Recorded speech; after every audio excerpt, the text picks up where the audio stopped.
الحمد للہ رب العالمین والصلاة والسلام علی نبینا محمد صلی اللہ علیہ وسلم وعلی آلہ واصحابہ اجمعین ومن تبعهم بإحسان إلى يوم الدین۔ وعن ابی سعید الخدری رضی اللہ عنہ عن النبی صلی اللہ علیہ وسلم قال اذا اصبح ابن آدم فإن الأعضاء كلها تكفر اللسان تقول اتق الله فينا فإنما نحن بك فإن استقمت استقمنا وإن اعوججت اعوججنا۔ رواہ الترمذی۔ حضرت ابو سعید خدری رضی اللہ تعالیٰ عنہ سے روایت ہے، نبی کریم صلی اللہ علیہ وآلہ وسلم نے فرمایا، جب انسان صبح کرتا ہے تو اس کے جسم کے تمام اعضاء اس سے نہایت عاجزی سے عرض کرتے ہیں۔ کس سے؟ زبان سے۔ کہتے ہیں تو ہمارے بارے میں اللہ سے ڈر، اس لیے کہ ہمارا معاملہ تیرے ساتھ وابستہ ہے۔ اگر تو سیدھی رہے گی تو ہم بھی سیدھے رہیں گے، اگر تو نے کجی اختیار کی تو ہم بھی ٹیڑھے ہو جائیں گے۔ یہ زبان سے جسم کے تمام اعضاء عاجزی کرتے ہیں کہ زبان اگر تو درست رہے گی تو ہم بھی درست ہے، اگر تو ٹیڑھی ہو گئی تو پھر ہماری بھی خیر نہیں۔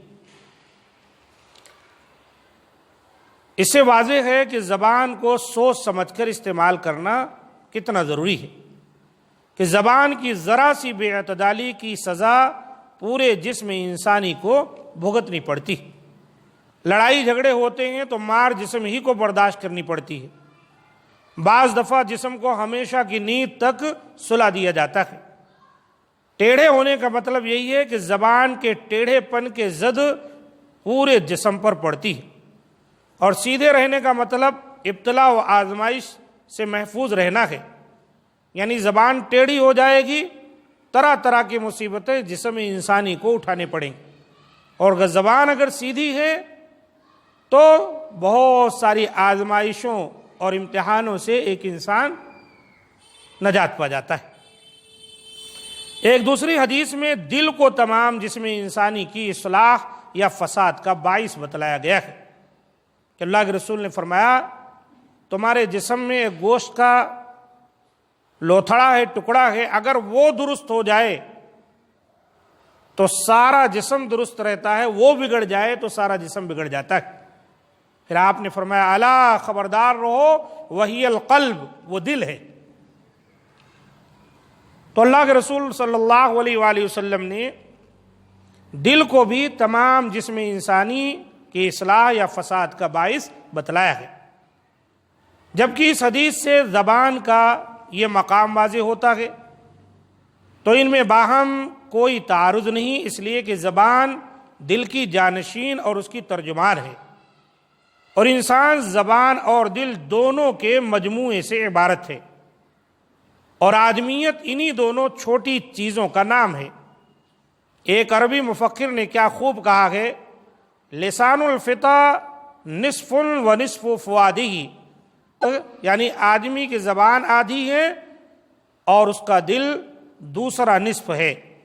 یعنی انسان گویا کہ ایک حصہ دو حصوں میں تقسیم ہے، آدھا زبان اور آدھا دل، یہی دونوں مل کر ایک انسان ہے۔